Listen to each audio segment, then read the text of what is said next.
Welcome to Chapter 1 of Outdoor Recreation. This chapter is our first chapter called Outdoor Recreation Meaning and Concepts. You'll have a video for each chapter in the book. Then we will first start each lesson with objectives. These are the objectives, the goals I want you to take away from this chapter. For this chapter, we want you to learn about the difference between leisure and free time, knowing that they're not the same. Also, the history of leisure time in the last decades and how in the 60s and 70s leisure time was different than 2024. We want folks to focus on the fact that recreation is a component of leisure. It's not the only part of leisure. And for some people, recreation is not leisure. Different people have different recreational needs, and this is something I think you are already privy to with just the diversity of people you have met in the outdoor field. We want to talk about all the benefits of recreation, more than social and personal, but those are at least two. Focusing on the term of outdoor education, it's a very broad term, and we want to go through some specific definitions. So at the end of this lesson, you'll be able to know the difference of outdoor education, environmental education, and venture education. Also know what an outdoor pursuit is, and the definition of natural tourism, adventure tourism, and ecotourism. So most outdoor recreation starts with understanding what wilderness is, what wild is, and what the benefit of land is.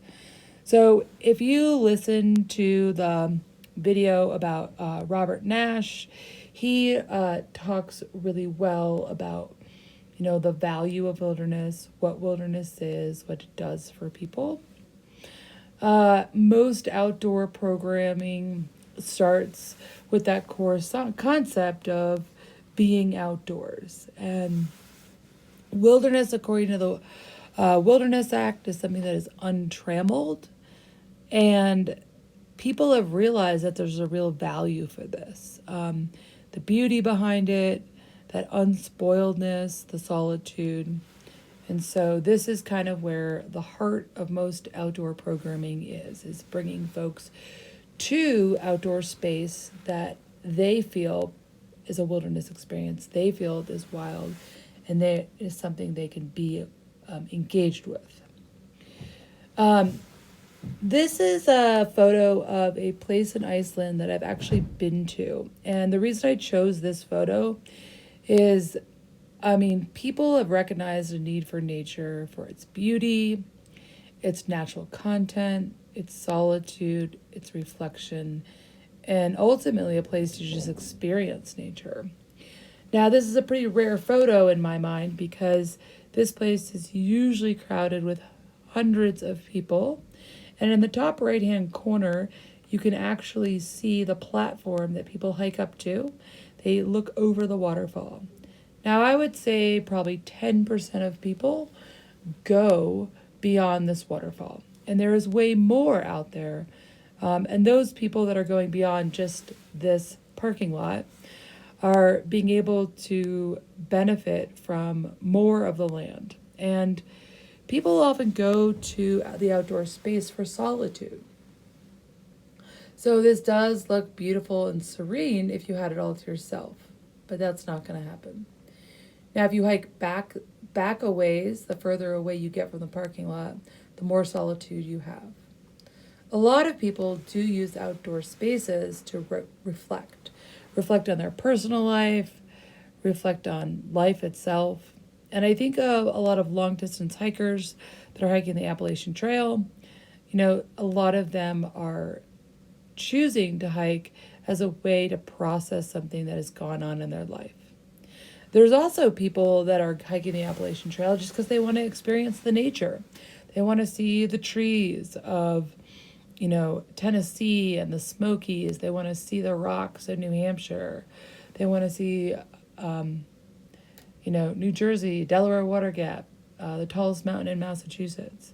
So everyone has a different reason to go, but these are common reasons: beauty, nature, solitude, reflection, and to experience it.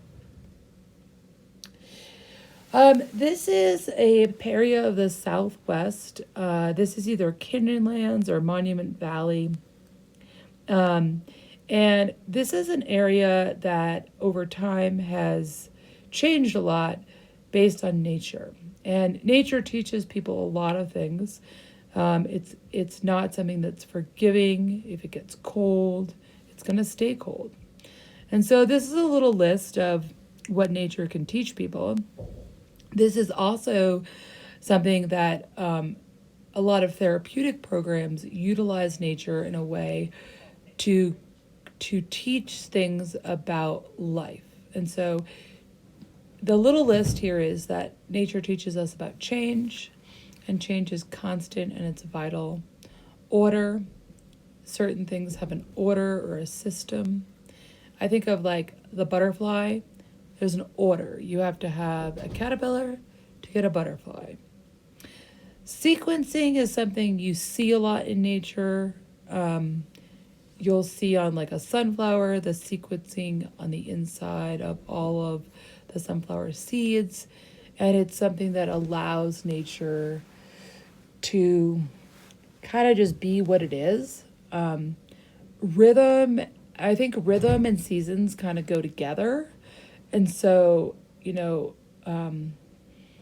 this is an area in Utah that in the morning it's really cold, and then around noon it gets beautiful. It actually gets super hot, and then at the end of the day it gets cold. And that's its rhythm, that's its cycle, and then at the same time that's its season.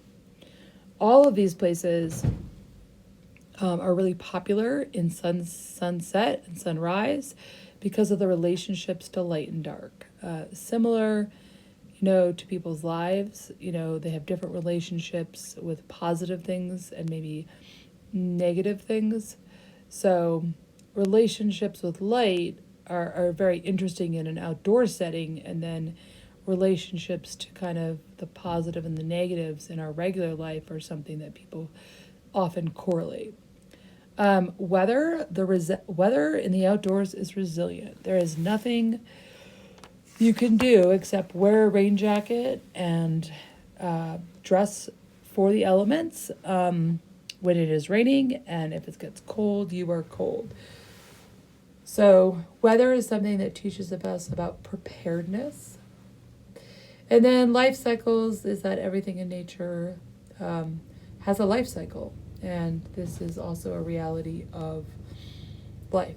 So we have life cycles of everything. Life cycles of relationships, life cycles of work, life cycles of dogs, plants, people. Okay, we're going to kind of switch modes and talk about leisure time. And I chose this picture really specifically because probably about 10 years ago, Microsoft put this photo as a backdrop to the computer. And this became really a popular place for people to go recreate and spend time. And now it's so heavily permitted that you or I would probably never be able to get a permit because you have to apply, have the right day, have the right, time of putting it in the mail. And I think now they might have even gone to a lottery. So leisure time has a couple aspects that are really important.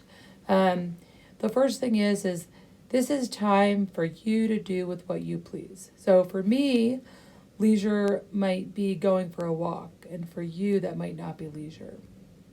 Leisure time is also a time to create and enjoy nature. It's a time to do things to enrich and satisfy us.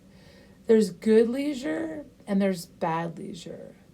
And we may hit this more in this chapter or later in the text, but things that are good leisure are like hiking, biking, walking, and bad leisure are things like drinking, drugs, gambling.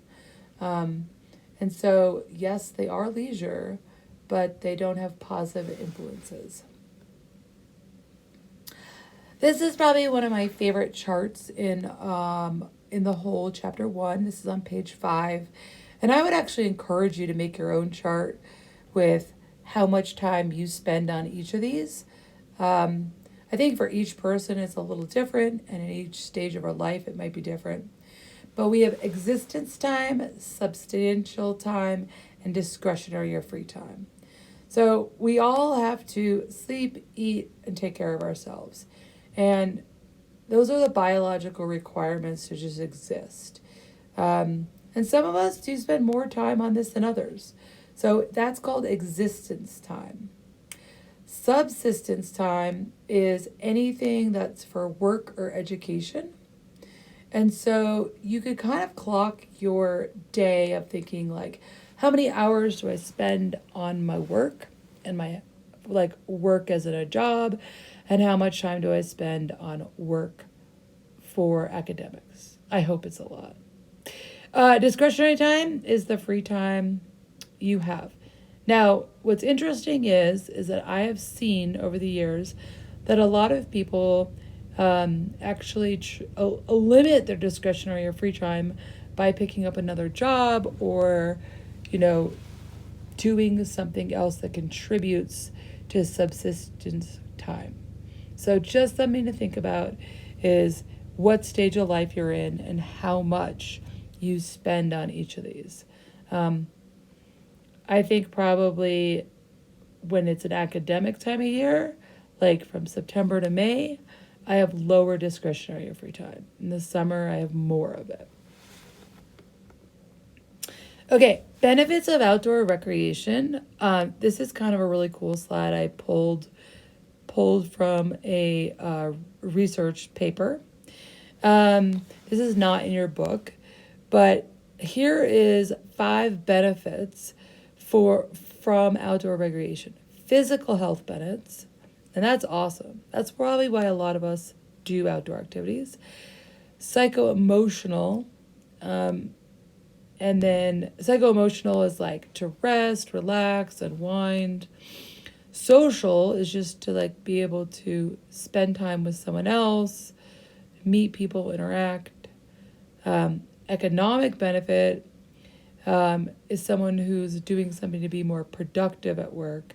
And spiritual is something that is maybe more for like the soul and rejuvenates and heals. And so take a minute to think about, when you go outdoors, what are your top priorities? And I'll give you an example. So I go to the pool a lot to swim. And I actually go to the pool to swim for psycho-emotional benefit, because I find it relaxes me. When I go to the pool, I'm not actually going for the physical health benefit. When I go to the workout center, that's when I'm more interested in the physical benefit. And the hot tub is psycho-emotional, because that's another stop I make at the pool.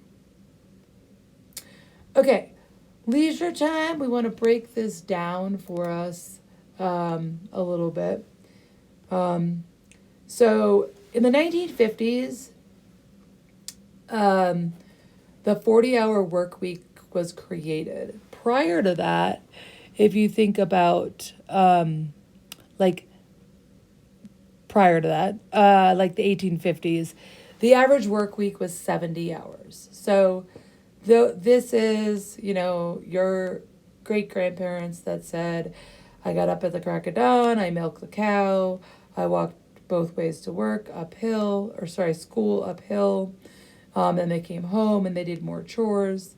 And eventually, kind of our society changed. There's actually a lot of reasoning for this. Things like the invention of the washing machine, the oven, the Betty Crocker movement of just saving time in the kitchen. And there was an increase of computer time for both work and maintenance, which has helped people decrease their time at work. And I actually would love to see a study that shows with internet and remoteness, if people are now swaying the other way back to 70 hours. Economical globalization, so getting employers to keep other, sorry, competition from other companies and countries, enabling employers to keep wages down and the length of work week up. There's an increase for both parents to work, and there's an increase of single parent families, and there's also an increase of a need for youth sports. So this is your little list of, despite having more free time, they felt like they had less leisure time since the 1950s. Okay, so now today we want to talk about what people perceive as leisure. So we've mentioned this before, but people need to feel like they're free to do what they want. So if someone invites you to go do something for the day, it might not be something that you want to do, and it may not be leisure for you. And so I often think about this when I hang out with my brother. For him, leisure is not going on a long hike. For him, leisure is like sitting out on the back porch. And it's just different. And I think that's important. So his leisure time might not be my leisure time. You need to feel competent at what you do. So you don't need to be good at it. You just need to feel that you're good at it, which I love. And so, my example here is like, for me, sewing. I'm not like the best sewer in the world, but I like sewing. It's something I want to do. I feel competent in it, even though other people might not think it is competency. And I'm doing that because I want to do it. It's not that anyone has told me. I have what's called intrinsic motivation, from internal. And I feel good about it. It's a positive experience. And there's definitely times that I have tried to do something for leisure, and I get 3 of these, which is I want to do it, I feel like I can do it, I'm doing it because I want to, and then when I'm done, I don't feel great about the experience. And my example is sometimes when I go online to game, like play video games with friends, sometimes they're better at me at a game, and then I don't enjoy the experience as much because it's more like work. It's more challenging. I like the easy games because then I don't have to worry about can I be a competent? Are they relying on me for stuff? So I think you need to ask yourself all 4 of these in order to validate, is it leisure for me? And then this book doesn't go in depth in it, but there's serious versus casual leisure. And ultimately, the person doing the leisure gets to think about it. But I think about someone like Alex Honnold. He is his serious leisure activity is climbing, versus a casual rock climber would just go maybe once in a while. And so there is a little list out there of like what makes you a serious versus a casual leisure person. Okay, this is probably the hardest slide in here to understand or read. So I have, there's 2 slides to depict this. And this is just the fact that the United States is not very good at giving paid leave. And so this little slide is the hours per year that countries work. And so the US, we're looking at 35 hours per week. And that means 1,792 per year. So you can compare this to other countries, But I think this is the one that you'll see often is that vacation time. Everyone gets vacation time. Unfortunately, a lot of companies are now doing unlimited vacation time with no pay. So it's a way for companies to save money. Now, days of annual leave, which is, what a company gives people compared to a public holiday. So that someone who lives in France gets 25 days of annual leave and they get 11 days of public holidays. So they get a total of 36 days where they do not have to actually go to work and they get paid for work. The United Kingdom, 37, Spain, 36, and then we make a pretty significant jump. Germany, Chile, South Korea, Australia, all in the high 20s or low 30s. And the United States comes in at a whopping 10. This is frustrating for people that live in the US because they don't get a lot of paid time off. And nowadays, companies are trying to change this to make it look like a perceived time off when it is not truly time off. And this is time off with pay. So if you're looking for somewhere to move, I would encourage you to choose like the United Kingdom, France, or Spain if you like having more time off. Again, these are just statistics. There are other countries that have similar like ethos. Okay. Leisure time is broken up into kind of different categories. And I think this is actually a really great way to divide things. And you need to kind of, in my mind, have some of each. So daily leisure time, you should have some, even if it's just a half hour each day. Weekly leisure, for a lot of people, this is weekend leisure. So we'll talk a little bit about that, but setting aside a specific time of your week to specifically get leisure. Then annual leisure time, this is like that annual vacation or the once a year family trip. And then retirement leisure, this is like often what people look forward to. And I think this is funny because when you're old, you're not physically as able, and now we've given you a lot of time off. So a lot of millennials are trying to switch this, and they're trying to use a lot of their youth and their physical fitness to do more. And when their plan is when they retire to kind of do nothing. Okay, weekend leisure. There's a slang word out there called weekend warriors.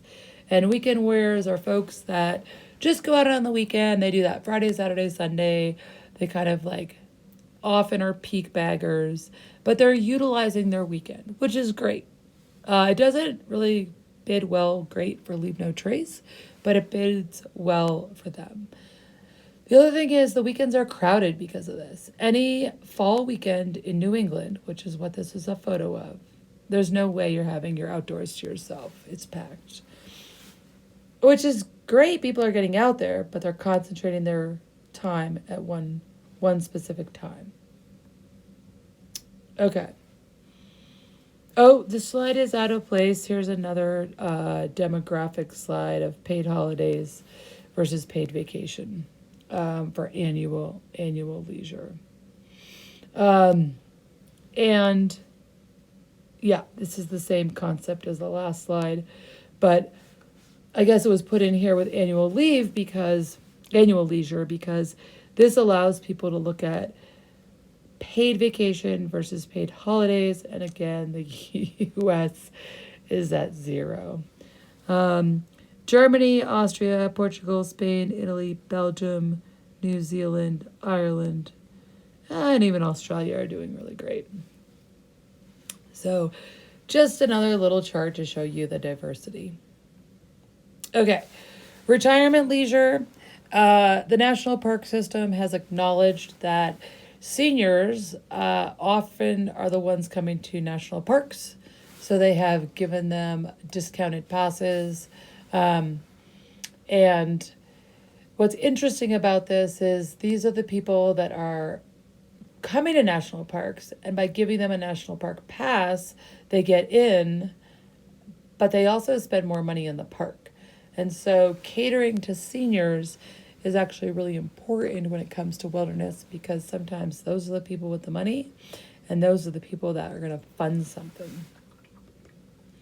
Okay, defining outdoor recreation. The word outdoor recreation is Latin, and it means to create anew or rebirth.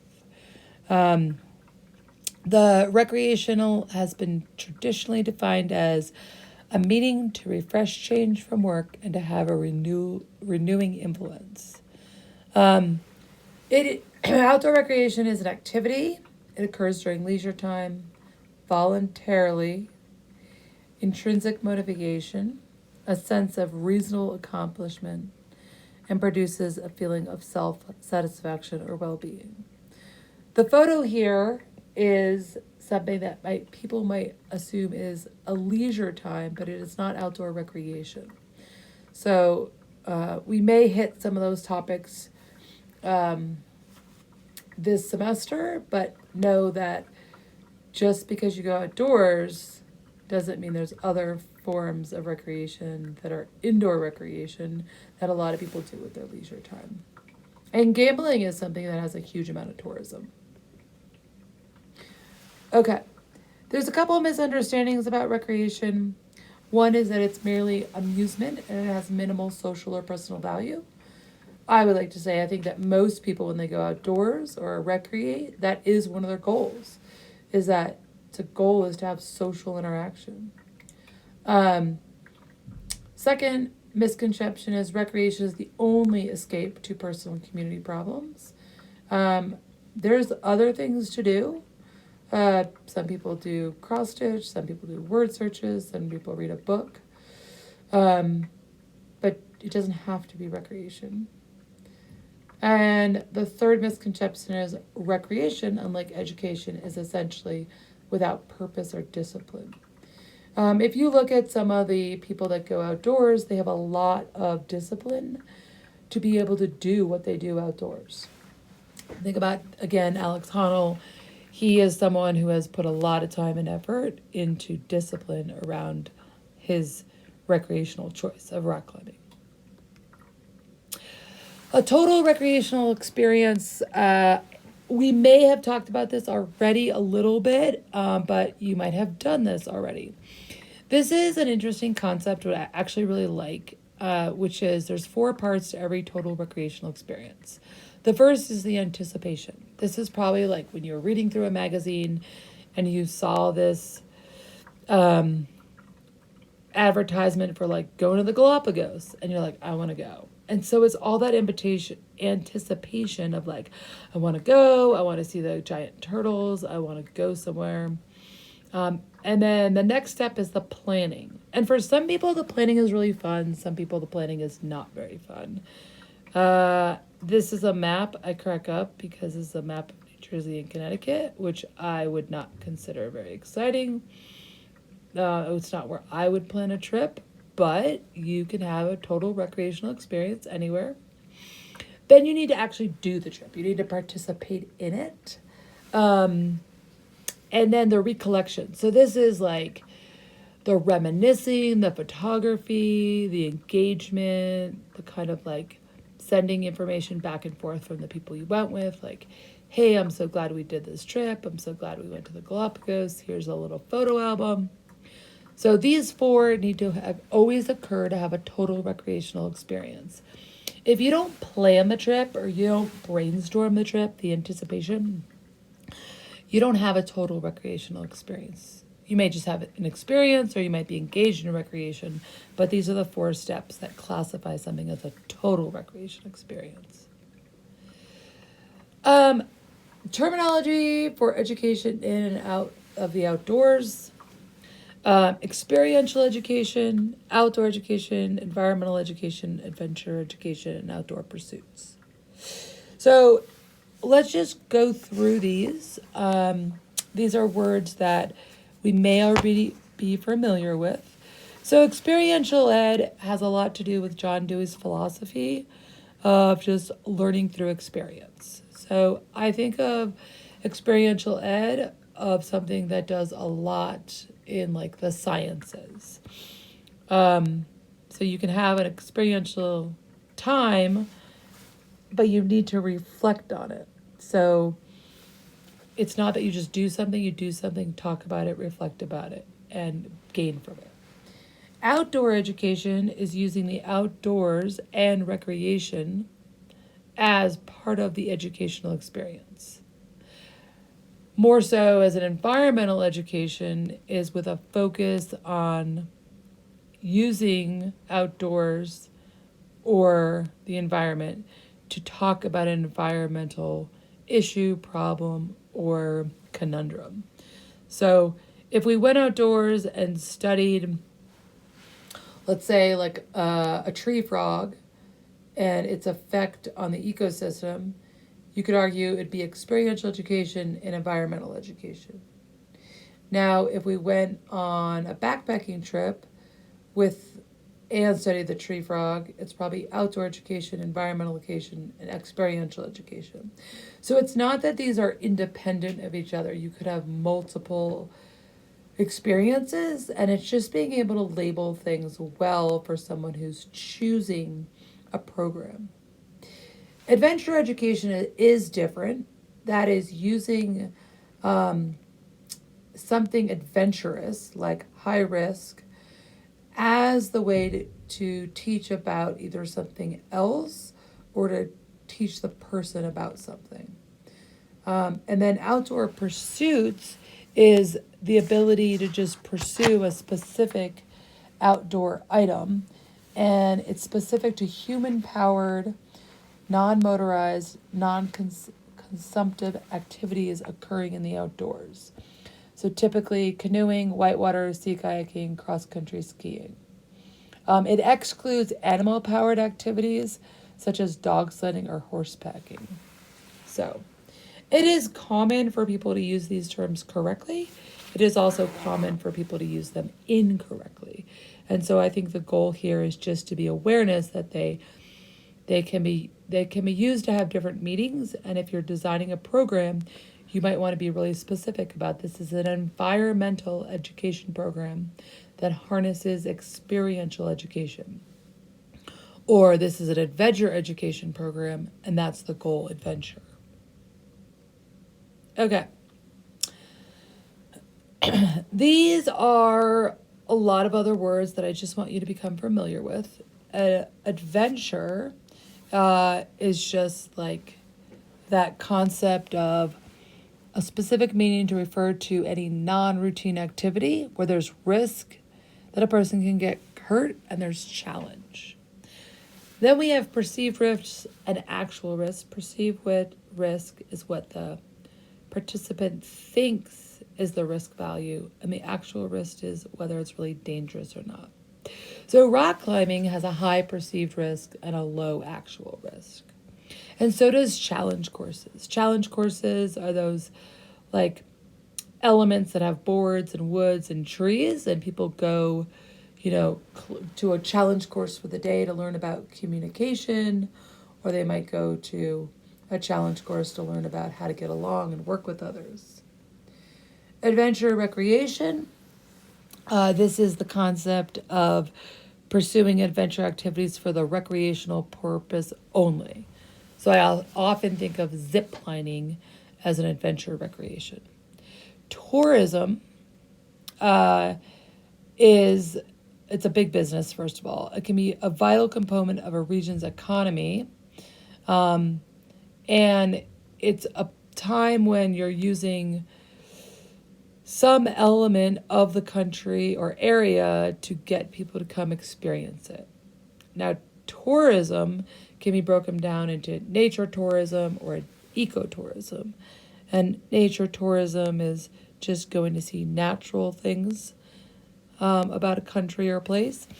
And ecotourism is a responsible travel to natural areas which improves the well-being of local people. The Galapagos is a huge place for ecotourism. Sporting events, this might not be something all of us are into, but sports are commonly referred to as hunting, fishing, and shooting, and they are part of the outdoors. Conservation education, this is what people think of as like environmental education, but it is twisted with like hunting, fishing, state fish and game programs, federal land management. So it's like the adventure education on with conserving education. And interpretation is a style of education where we're getting folks to make intellectual and emotional connections with natural science, geology, culture, and history. And this is a huge component of what the parks do. They do what is called interpretation. So these are a lot of terms. The goal here is not to be able to memorize them, but be familiar with them. And you can always look them up if you forget them. But these should all kind of trigger a different thought or idea in your brain. Okay, again, I just want to recap our objectives. One is understanding what leisure and free time are, that they're not the same. Understand the amount of leisure in the past has been more and now it is less, and it may be swaying back with the ability to remote and do things through the lens of a computer. Recreation is a component of leisure. It's not the only thing in the world that is leisure. Different people have different recreational needs, and different people have different leisure needs. There's multiple benefits of recreation, two of which are social and personal. Outdoor ed is a very wide term, and it is often used broadly. And then outdoor ed, environmental ed, adventure ed. You should know the difference of these. Outdoor pursuits, this is just the concept of pursuing a specific skill set in the outdoors. And you should be familiar with the terms nature tourism, adventure tourism, and ecotourism. And that is all we have today. Cheers.